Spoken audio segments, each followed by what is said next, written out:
How does the mindset dictate success or failure?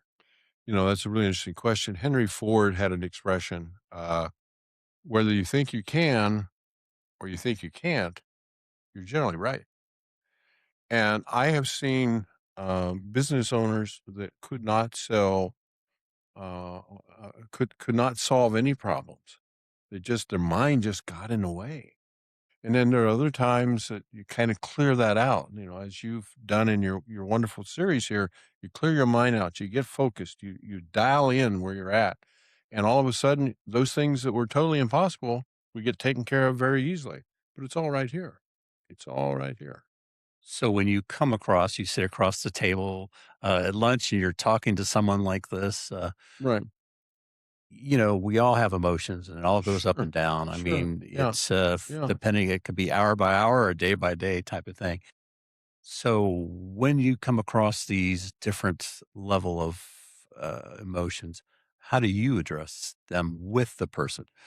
Well, it's part science and part art, I guess. Mm, if someone is having what I would refer to as a very irrational, and again, it's very rational from their point of view, but sort of a irrational moment, kind of talk them through now. Help me understand, how did we get here? Why do you feel this way?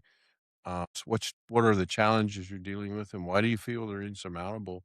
Then what we try to do is have a discussion around, well, what's one thing you could do? One thing right now we can do to maybe turn this around. And what we find a lot of times is that the way the mind works is that once you have 3 or 4 or 5 challenges, everything just closes in. What we try to do is push all that back away and say, okay, what's the most important thing? And oh, by the way, what we find is that if we can take care of that one most important thing, 2 or 3 other things then begin to take care of themselves.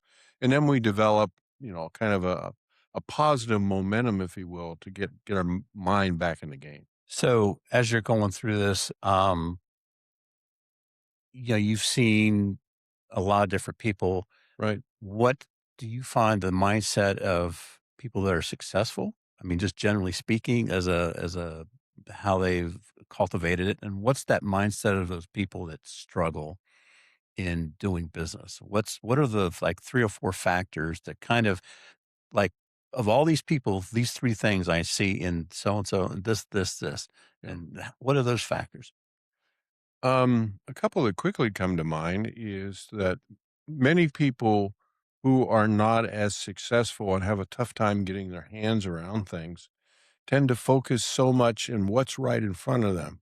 I'm into drag racing, okay? Right. And drag racers will say, when that light goes off and they head down the strip, they're always focusing on the horizon. They never focus on the wind light, if you will. And private business owners would just get caught up in what's right in front of them, and they lose track of the horizon of all the good things they've done. If there's one thing that I find as I work with these folks is that I have to remind people of all the good things that they've done.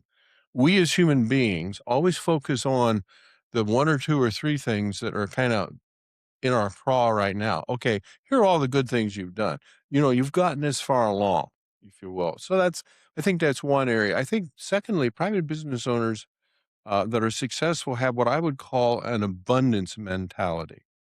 Now, you could look at it from a sales standpoint, but I look at it in total with the entire business. If an employee leaves, oh my gosh, the business can't succeed. No, we'll go find another employee. And often that employee is a better employee and picks up on things more quickly than the employee who left. Oh gosh, I'm short of cash. Well, no, there's cash available. We just haven't structured ourselves correctly. There's plenty of cash available. We haven't done a good job of selling. We haven't done a good job of collecting. We haven't done a good job of financing. So let's focus on that. So we have abundance available, if you will, from a cash standpoint. But most private business owners that struggle think that if they lose that one customer, then the lights are out. So there's this whole concept of abundance versus scarcity, and private business owners I know are successful have that abundance philosophy. And then I think another point that I run into is the successful private business owners, in terms of mindset, in terms of financial, in terms of sales, however you want to measure it, are able to separate their personal life from their business life.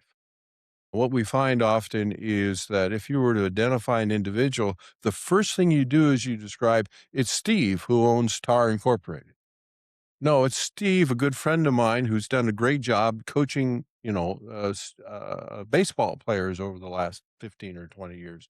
We tend to focus on all the things we do, and private business owners that are able to separate those 2 things are in a better place with their mind when Monday morning comes and, we're back into business. So those are a few that I've noticed.